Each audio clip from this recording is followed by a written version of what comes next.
Do you want to know why they call me a 4-slot decoration? Because you're more than likely absolutely useless? What? No, Because as soon as people see what you are, they're disappointed. No, I was gonna say... Because you get people's hopes up and then dash them? I was gonna say because I have a lot of skills.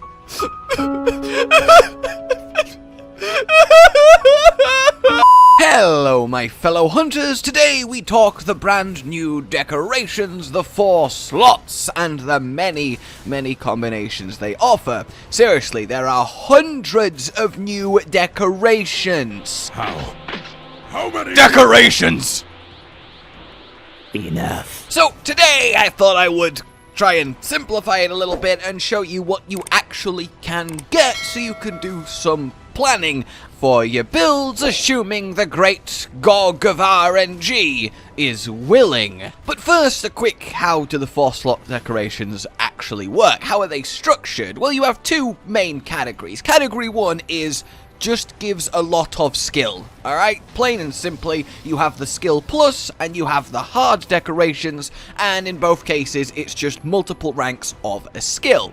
Simple. Then you have the ones that give multiple skills at the same time. In all cases, it is 1 rank of one and 1 rank of the other, and they are divided into 2 categories. 2 pools that they draw from and pair together that add some structure to this whole thing, instead of just, hey, any 2 skills, just mash them as 1 and jobs are good in, which would be quite fun, if not ridiculous RNG. Can you imagine if there was just a chance to get any given combination when you revealed a 4-slot? Madness! And this will all make more sense as I, well, show you the decorations on offer here. Starting simply and easily then with the just gives a lot of a skill, these are your options. You've got the elemental resistances, you've got the niche skills like your Palico Rally, you've got incredible, unbelievable, undeniable game-changing possibilities like 2 ranks of Maya Walker at once. But then again, a couple bits of miasma resistance is kind of nice too for farming old Black Veil. What the fuck? And generally, it's just a nice, healthy mix of things to slot in and give you a diverse array of builds that free up multiple decorations needing to be spammed and let you pack in more utility. And that's something that I really do like with Iceborne. They obviously know that we're always going to focus on the offensive skills, so they've been like, alright, fine, we'll make it easier to build into and get the, well, useful and fun, but really kind of fringe skills without sacrificing the offense that you actually want. And that's awesome because it's nice to be able to fit some of this stuff in. It really is. There's a lot of good here that gets ignored because I need to crit and I need to crit hard! So, talking of crit, double critical eye is probably the best of the bunch here. Definitely more than attack plus 2, because critting is where it's at.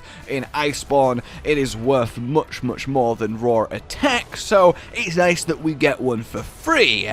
Then let's talk about the combo decorations. There are 2 categories. Category 1 is thus. You get one of the left skills and it will be paired with one of the right skills, both random upon revealing the decoration. And an easy way to look at it is, for example, crit boost was a rare 8 back in high rank and was near impossible to get, so this time around, again, it's going to be near impossible to get a crit boost with something on the right. You're going to be wanting those sweet rare 11 face stones. Though that said, I got a rare 6 decoration from a rare 11 face stone. I have lost sleep over that injustice. So these are very exciting. The idea that you can get crit boost and weakness exploit with something like health boost, because we want level 3 health boost. Things hit hard, especially once you get to Tempered Elders, but you might not have the space or want to sacrifice other things for it, so knowing that you can put in the weakness exploit and the crit boost, which you're gonna do, and then get free health boost anyway, that is so exciting. That is fantastic, and I love that they've done that. The same with things like handicraft. I have a focus and health up, but it's just my prized possession. It really is. So this really lets you get skills that you want to have, that make you do the better, more power, easy damage, and then grab yourself some bit of survivability from the column on the right. It really is excellent. The next set then is kind of reverse. The main skill is one of more utility, and it gets paired with something more offensive. The same rule system for how actually rare it is to drop. You just need to look at how rare the base skill on the left was in high rank, and then you've got yourselves a good idea. So this time around you can get something like Fortify with Crit Eye, which is fantastic because you're going to want to be maxing out Crit Eye always on any offensive build, and Fortify is fantastic in Iceborne because of the guiding lance, so that's really nice to have. Things like Quick Sheave or Speed Eating or Speed Sharpen, grabbing them along with Crit Eye and Attack Boost, or, well, Handicraft 2, which you're going to want. Hey, I have a Handicraft level 3 just sat in a 4 slot, so that's just waiting for me to grab just something a little bit extra from that left column, and that is really awesome when looking at the future for your builds and the actual potential that's going to be there. The full skill list of full decoration optimized sets as we go through the months of Iceborne are going to be absolutely nutty, and I simply can't wait.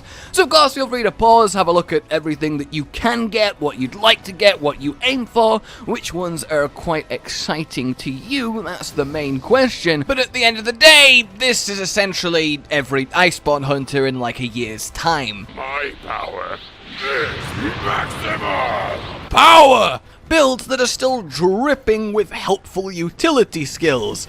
And that is, well, that is some seriously potent hunting.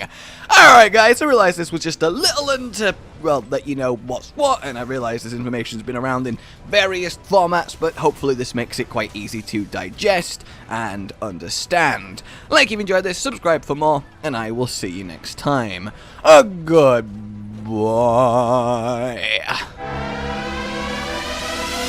Rage Gaming with the video float. But that's all that's really relevant at the mo, but I'm still gonna leave this up so you patrons know that I love you even though the outro's no longer that kind of relevant. But the new one's being worked on and it's gonna be a truly badass song, and don't worry, I won't be doing any rapping on it. I'm gonna go now. This was shit.